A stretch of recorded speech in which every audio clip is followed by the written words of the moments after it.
Boa tarde a todos, está no ar o programa TV Inovadora para Campo Mourão e toda a nossa região através da TV Carajás. Os nossos entrevistados de hoje são Dr. José Marim, nosso secretário de Obras do município de Campo Mourão, e o vereador eleito Olivino Custódio. Antes de iniciar as nossas entrevistas, quero mandar um abraço para os nossos aniversariantes da semana. Eduardo Machello, Erickson Joaldo Saran, Fernanda Martins, Franciane Diniz, Igor Sovinski, Ivone Brito, Jaque Maquida, Joabe Kiuli, Luzia Celone, Matheus Dalef Nespolo, Ramon Moraes, João Carlos de Oliveira, João Carlos de Oliveira também, e Vera Márcia Ribas. A todos, muitos anos de vida, com saúde, sucesso e felicidade. Vamos iniciar então nossa entrevista com o secretário de Obras, engenheiro civil, José Marim. Boa tarde, doutor. Boa tarde, Pedrinho. Muito obrigado pelo convite, estou à sua disposição. Ok. O doutor José Marim, eu conheço ele quando eu fui boy na Coamo, em 98, eu era aprendiz, e atendi o departamento. Ele já era engenheiro, bastante conceituado na cooperativa na época, isso no ano de 98, então ele já tinha ali, pelo que me consta pela história, quase 30 anos de... Quase 20 anos, Quase 30 anos. Em 98 tinha quase 20 anos de... quase 20 anos. Quase 20 anos de Coamo. Uhum. E tinha um grande respaldo, muito admirado dentro da cooperativa. E hoje a gente tem a felicidade de contar ele, com toda a sua experiência, à disposição do município na Secretaria de Obras. Doutor, esse programa a gente procura discutir a formação, a faculdade que escolheu, como o senhor escolheu a engenharia civil, também tem formação em engenheiro de segurança do trabalho, E a gente vem discutir hoje os fatores que escolheu, a infância, o primeiro emprego e até chegar à atuação hoje como secretário de obras. Então, observei aqui que o senhor é de uma família que veio de São Paulo, como muitos na época, os seus pais vieram para cá na região de Maringá, onde trabalharam na lavoura de café. Como foi essa mudança, vindo de Bebedouro, São Paulo, até Maringá, abrindo uma pequena propriedade rural? Meus pais vieram realmente do interior de São Paulo, Meu pai de Bebedouro, estado de São Paulo, e minha mãe de Laranjal. E vieram se encontrar. Minha mãe morou primeiro em Cambé, depois mudou para Maringá. E se encontraram em Maringá e namoraram, logicamente, como todos os casais, e foram casar em Mandaguari. Porque meu pai chegou em Maringá em 44, 3 anos antes da fundação. Maringá tem a mesma idade de Campo Mourão, foi fundada em 47, e meu pai chegou em 44, então é pioneiro. Meu pai, minha mãe são nomes de rua, infelizmente já faleceram, São nomes de ruas em Maringá, meus avós, são pioneiros mesmo, chegaram antes da fundação da cidade. E se mudaram para Maringá e ali era uma mata só, Então abriam, meu pai contava, lógico, era muito criança, na época, quer dizer, depois, nasci em 53, Então foram 9 anos depois que ele chegou em Maringá. Mas fotos, relatam as grandes matas que tinha que derrubar, matas perobas, que 4 pessoas precisavam abraçar, e tudo no machado e no trançador, não tinha nada de motosserra, Então, dificuldade muito grande, e abrir o sítio, que eu lembro, minha infância, passava as férias escolares, depois que mudei para a cidade, inclusive, na casa dos meus tios, meus padrinhos moravam no sítio, que foi aberto ali na estrada Guaiapó. Hoje a cidade já tomou conta, já não existe mais o sítio ali, a cidade de Maringá expandiu bastante, mas tem a gente tem na memória, da minha infância, tem na memória esse período, fica sempre marcado, essas boas lembranças E aí meu pai contava muito, das dificuldades que tinha. Eles, para ir de uma cidade para outra, por exemplo, Mandaguari era a sede do distrito, era o município, e Maringá era distrito de Mandaguari. Você vê a diferença de tamanho de cidade hoje, Eles tinham que ficar aguardando aquele ônibus que era do Garcia, que fazia uma ligação, até tem uma relíquia lá que eles guardam até hoje, que aquela chamava de jardineira, E eles, para se protegerem das onças que tinham que fazer um estaleiro alto para se proteger, que a onça não alcançasse, porque ficava ali, às vezes, um dia todo, né, esperando o ônibus chegar. Porque tinha problema de chuva, não havia estradas, né? Então você vê a dificuldade, a gente poder imaginar hoje, né, que a pessoa tinha que ficar num estaleiro alto para fugir dos animais ferozes que tinha na mata. E daí eu observo que na composição da família, o seu avô, né, conseguiu juntar na propriedade. Antigamente isso era muito comum na área rural, onde os filhos construíam casas próximos ao pai, né, ao patriarca, a matriarca da família, e ali iam aumentando a família. Né? E depois, em 59, o seu pai resolveu arriscar no empreendimento na cidade. Exatamente. Um armazém de secos e molhados. Isso. Né? Secos e molhados vende desde bala até querosene, como o senhor colocou de exemplo aqui, né? Exatamente. E essa experiência nos secos e molhados, o senhor já estava junto ou estava bem novinho? Eu tinha 6 anos de idade nessa época, quando viemos para a cidade. Fomos ali morar na Avenida Mauá, 805. Até lembro bem que era do lado do convento das irmãs ali, do Colégio Santo Inácio, né? Que tem em Maringá até hoje, funciona esse colégio, é um colégio muito tradicionalista. E as irmãs têm assim, lembranças assim interessantes, né? As irmãs tinham um forno enorme, que elas faziam aqueles pães para uso assim, no convento, e na hora que saía aquela fornada de pão, a gente sentia aquele aroma, que era bem perto da divisa, que eu morava bem divisa com o convento. E as irmãs subiam no muro e chamavam, e a gente ganhava um pão daquele maravilhoso que elas faziam. Assim, e agora, sabe? quando for alguma viagem, sente um cheirinho de pão, lembra daquele tempo da infância. Isso, exatamente. Então, é muito bom essas lembranças assim, né? Então, lembro muito bem, com 6 anos, nós moramos ali. E aí já ajudava meu pai no comércio ali, sabe? Era um comércio assim de secos e molhados, até botei secos e molhados, porque é o que chamava antigamente, né? Eles escreviam na fachada, secos e molhados. Vendia desde aviamentos para confecções, botões e tal. Meu pai ia em Londrina fazer compra. Ia com uma caminhonete, ele tinha uma caminhonete Chevrolet, daquelas importadas, 51, se não me engano. Ia a Londrina fazer compra de aviamentos, zíperes, botões, linhas, assim, né? E vendia até querosene. Nós tínhamos aqueles tambores de 200 litros, a pessoa ia com um litro desse de vidro, assim, né? Desses litros que tinha antigamente, hoje é tudo PET, né? E bombeava-se assim, a pessoa queria levar 1 litro, 2 litros, porque era tudo à base da lamparina e lampião. Assim, principalmente a zona rural, né? Não tinha energia elétrica. A cidade, em alguns pontos, não era toda a cidade que tinha, asfalto nem pensar, né? Então, Maringá, lembro muito bem ali da avenida em frente à minha casa, Avenida Mauá. Quando chovia, era um barro só, sabe? A gente brincava até naquela enxurrada. Assim, são lembranças gostosas que a gente tem da infância. E na sequência, um outro fato interessante. A família do Dr. Marim, eles saíram, mudaram para o bairro Maringá Velho, e lá existia uma grande dificuldade em ter água potável. Exatamente. E aí foi construído um poço, né? Isso. Artesiano, com varão, acho que aquelas maquininhas que puxa água da... Exatamente. Né? E como os vizinhos também tinham esse interesse, existiu um compartilhamento dessa água. E cobrava-se um valor mensal, né, para oferecer esse serviço, e passou a ser um negócio. Exatamente. Como é que foi? Nesse daí eu observei que o senhor já tinha em torno de 8 anos, 8 né? anos, exatamente. E ali o senhor já colaborou um pouquinho com o negócio. Exatamente. Então eu digo sempre que eu comecei a trabalhar exatamente com 8 anos. Lá no negócio dos secos e molhados, a gente ajudava, mas era limpar uma mesa, porque tinha assim os locais, era tipo num bar também, que servia uma bebida. Nós tínhamos as famílias tradicionais ali, madeireiros lá de Maringá, que iam às vezes até, então ajudava pouco.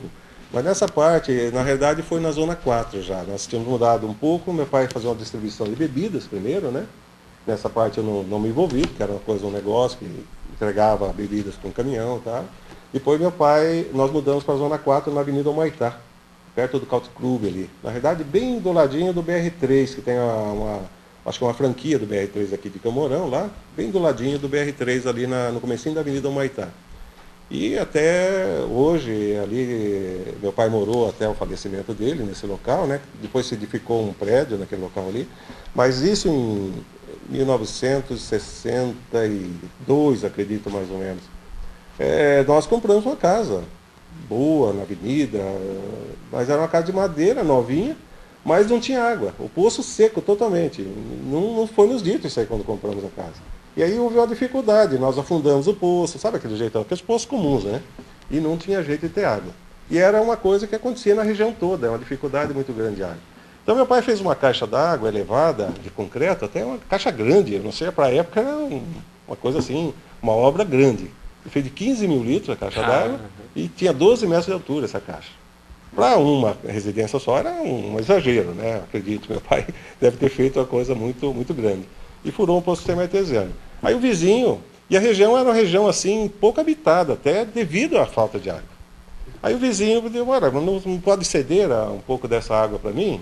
Aí nós puxamos um cano, foi para abastecer a casa. O outro vizinho também quis.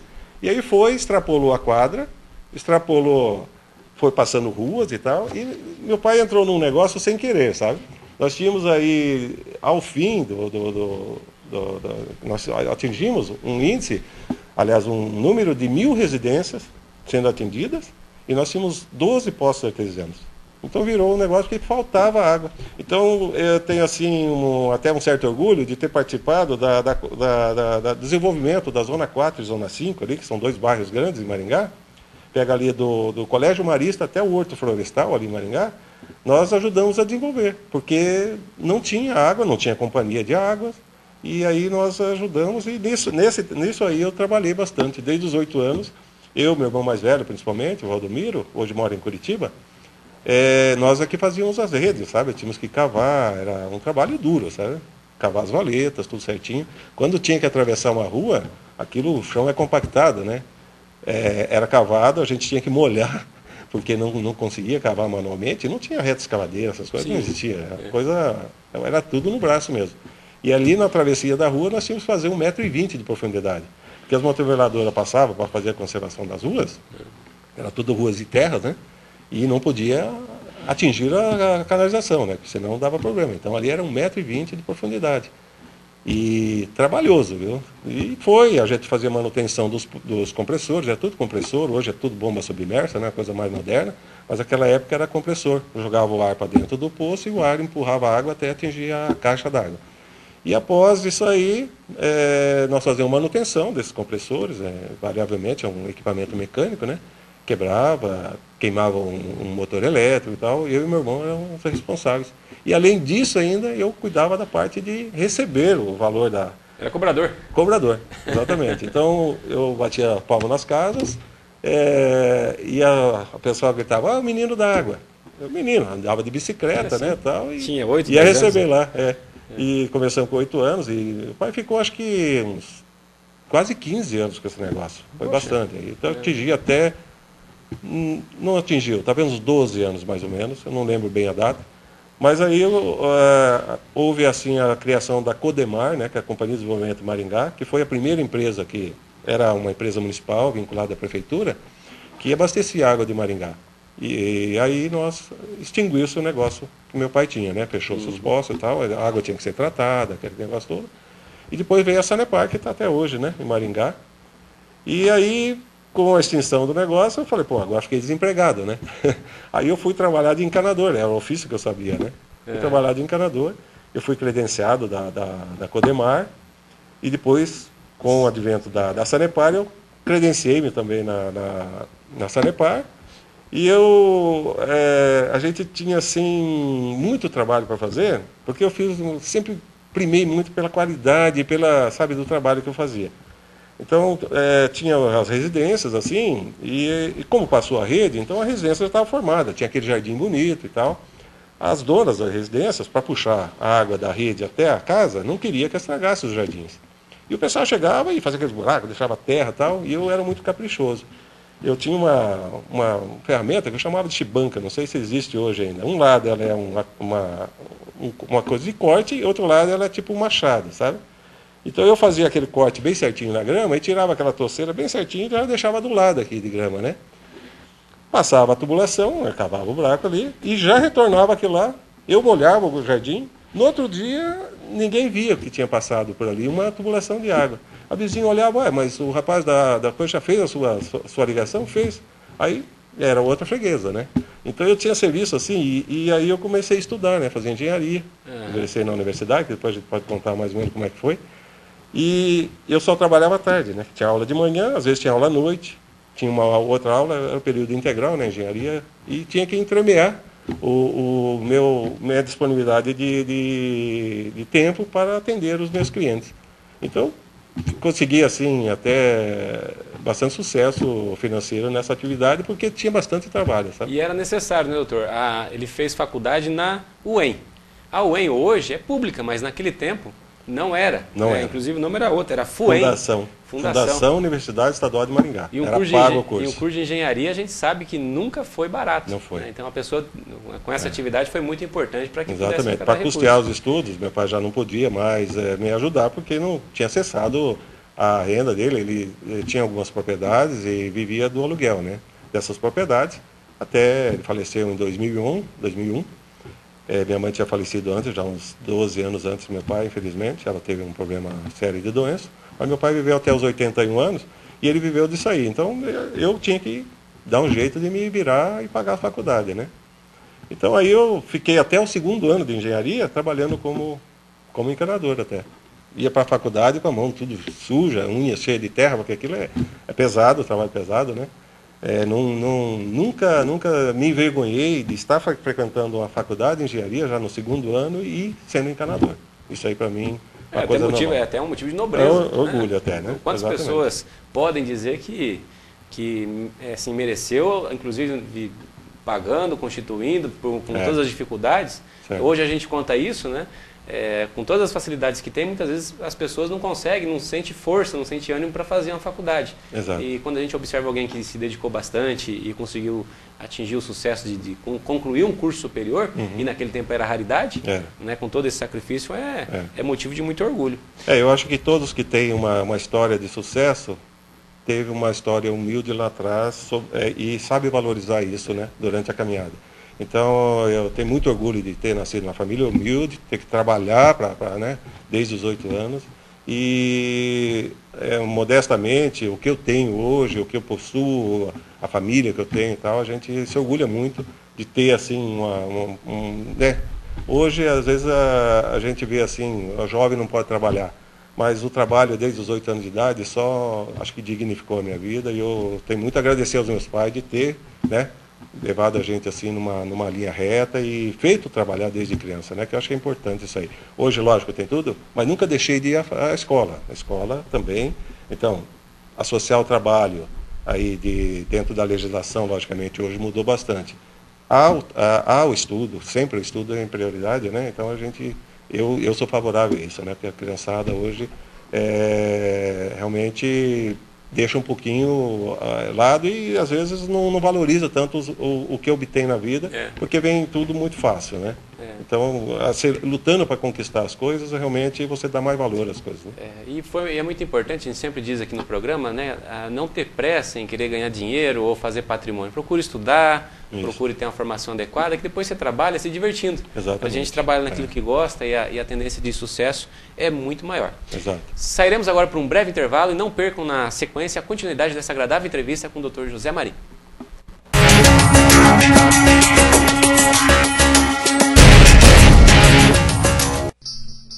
A Datacampo Tecnologia em Informação está no mercado há 5 anos, desenvolvendo sites, lojas virtuais, software sob medida e e-mail corporativo.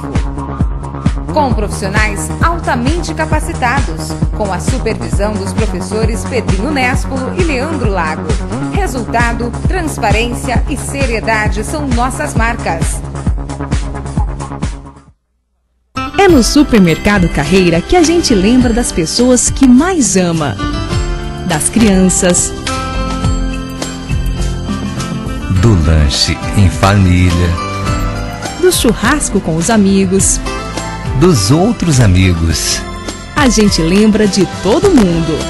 De todo mundo mesmo. Supermercado Carreira. Nossa escola é show, é 10, é Anglo. Promovemos dia após dia a alegria das descobertas. Mostramos a beleza do conhecimento e ajudamos na construção da sociedade. Formamos indivíduos atuantes, batalhadores, comprometidos e preparados para a vida. Aqui, as experiências, atividades, conteúdo e aprendizados ficam para sempre. Colégio Vicentino Santa Cruz, um projeto de vida. Matrículas abertas. A4 Suprimentos é o maior distribuidor de materiais para escritório, suprimentos para informática e papéis sulfite de toda a região. Veja algumas vantagens que a A4 oferece: preços baixos, excelentes marcas, grande estoque à pronta entrega e comodidade. Atendimento personalizado a empresas e escolas. A4 Suprimentos, Avenida Goiuerê 340.